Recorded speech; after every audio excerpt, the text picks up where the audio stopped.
from cost beneficial ways of storing material.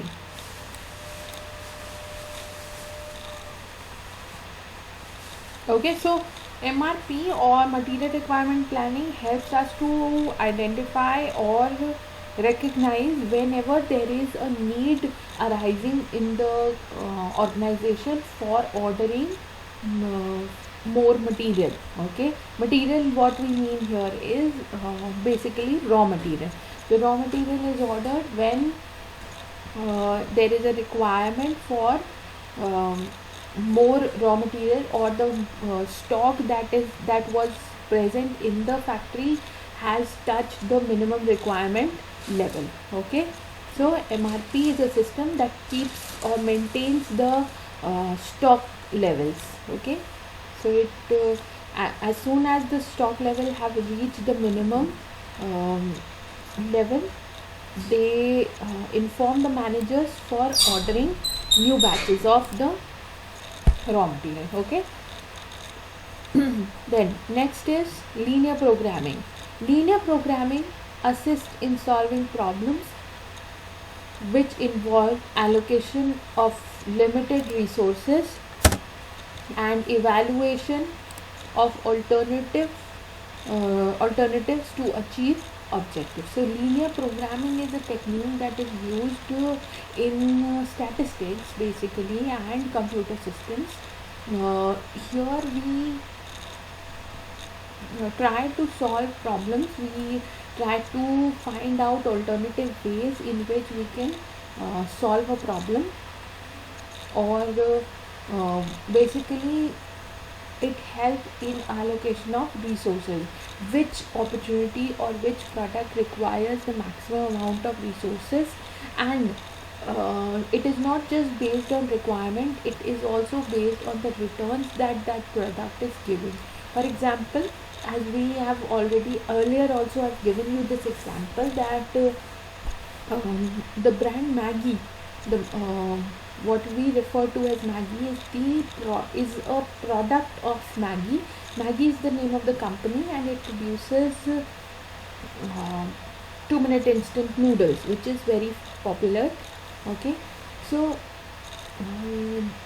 Maggi produces these noodles which are very popular, and the customers love it. Okay, and a lot of units are sold every day, every year.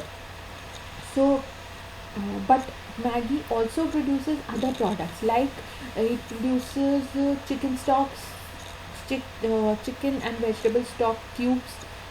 I hope everybody knows what stock is. Stock is actually a concentrated juice of vegetables, or if it's a chicken stock, then it is a concentrated juice of the chicken. Okay, what you do is to actually create a stock at home.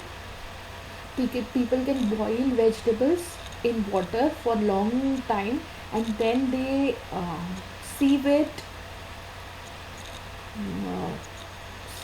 Sieve means छन्नी से छान लेते हैं, and whatever is left has the nutrients and the taste of all those vegetables. Okay, same is done with chicken. The chicken is boiled in a lot of water for a very long time, and so all the juices and the flavor comes into the water, and the chicken is removed and the water is used as a stock. Okay, so what they do is they prepare this stock and dehydrate it and prepare it into powdered cubes. Okay, so that product is also used by many people to make soups, etc., but it is not that popular, okay, as the 2-minute instant noodles are. So obviously Maggi would allocate more resources to the production of instant noodles rather than production of stock. Okay, so linear programming helps in identifying where we should invest our resources for the best results. Okay, then queuing theory. Queuing theory is used in planning the activities of the organization to determine economically beneficial cues. Example, production of goods. Okay, so the queuing theory is used for planning the activities of the organization. Uh, which what should be basically, queue is a line. Okay, when you wait to pay the bill or to buy a ticket or buy popcorns during a movie, you wait in a queue. Okay, so queuing theory basically gives or specifies what should be the line of procedure, what should be the sequence of procedure that will best accomplish our objectives. Okay, what should be done before which activity. So determining economically beneficial cues. Economically beneficial means whatever gives the most benefit should be done first, and uh, things or activities that can be postponed or can be used, performed later on, should be postponed. Okay, so it develops a queue or a sequence how the activities in the organization should be planned and performed. Next is descriptive statistics. Descriptive statistics are used to estimate parameter and the dispersion of values associated with that parameter. These estimates are made for the various critical environment factors to plan day-to-day operations of the organization. So when we talk about descriptive statistics, these are very uh, intense statistical procedures that we are talking about. Okay, but we do not need to study all of them in detail. We should just know a brief description of them. Okay. Okay, so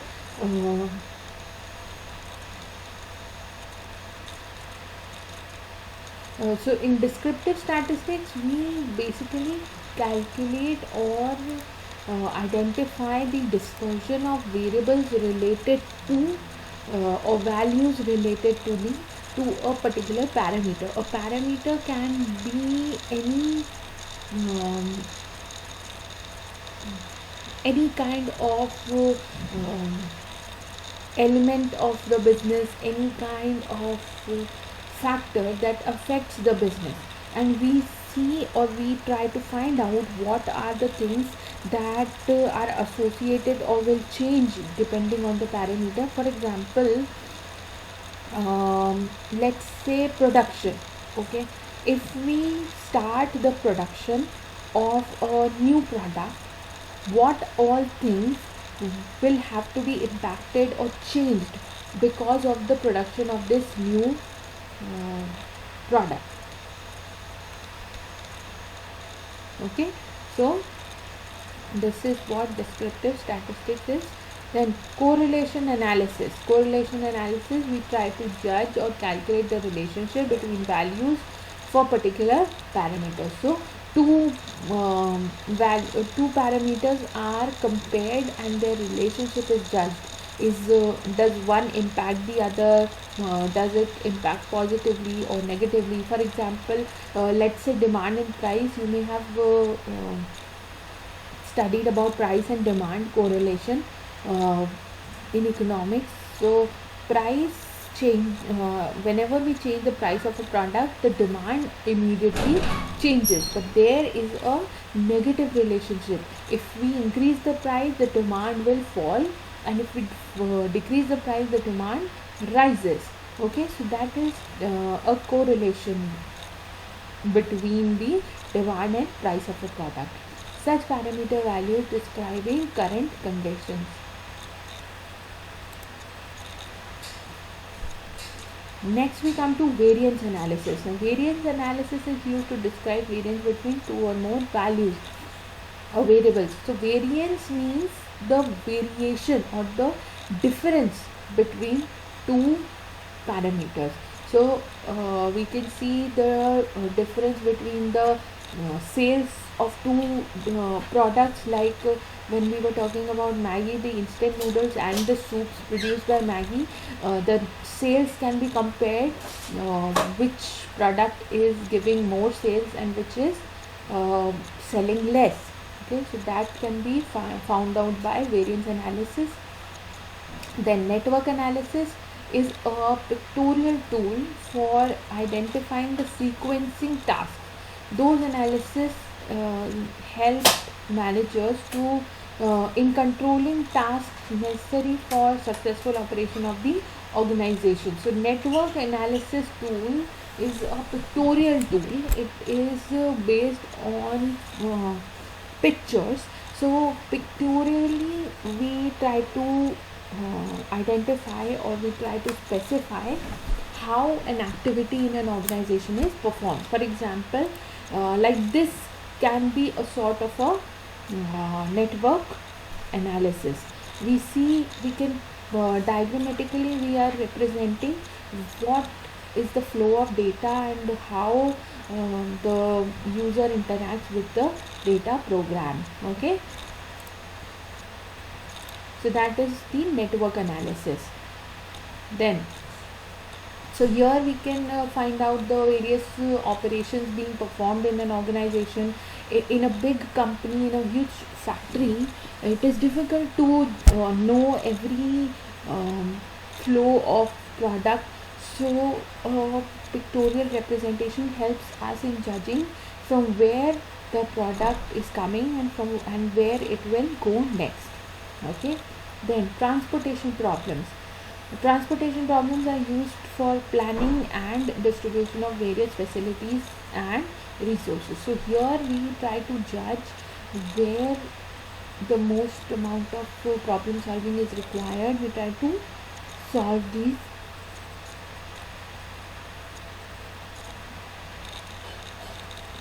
Then next is maximum flow or distance. uh, Program flow or distance is a tool for identifying the most economically beneficial flow through or distance between particular objects. This facilitates in determining the most preferred flow of goods or service through an object for which the organization must conduct business. Okay, so here we are trying to find out the program flow or the product flow, from where what path should be followed in order to um, reach the ultimate goal as soon as possible. Or for example, we can see, we can judge from this technique that what would be the path or what would be the transportation channel that should be used in order to send the goods to the market as soon as possible. So we try to see various channels of distribution and select the fastest or easiest way possible. Then dynamic programming. Dynamic programming is a tool to enable that appropriate course of action and top level management are being followed by managers at operational level. So dynamic programming is a kind of programming that helps in um, sort of designing programs or plans for or courses of action for problems that do not usually occur in the organization. Okay, these types of planning are done on unusual basis. For example, all of a sudden a need arises for uh, contingency plan to be made. For example, right now in the pandemic situation, a lot of contingency plans, dynamic programming is being used because no business was prepared for this kind of a situation, so they had to think outside the box. So this type of programming is used by the top level managers and the operation level managers. Then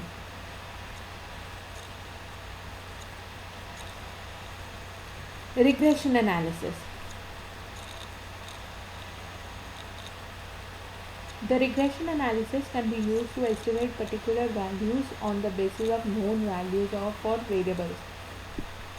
It may be used to estimate the values of known variables which may influence plans for implementing the decision of top level managers.